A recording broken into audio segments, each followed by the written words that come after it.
மாயனை மன்னு வடமதுரை மைந்தனை, மாயனை மன்னு வடமதுரை மைந்தனை,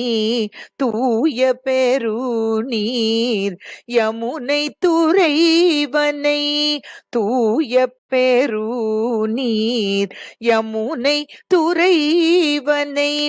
ஆயர் குலத்தினில் தோன்றும் அணி விளக்கை, தாயை குடல் விளக்கம்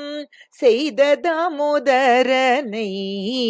தூயுமாய் வந்து நாம் தூமலர் தூவி தொழுது, வாயினால் பாடி மனத்தினால் சிந்திக்க, வாயினால் பாடி மனத்தினால் சிந்திக்க, போய பிழையும் புகுதருவான் நின்றனவும், தீயினில் தூசாகும் செப்பெலோரெம்பாவாய், தீயினில் தூசாகும் செப்பெலோரெம்பாவாய்.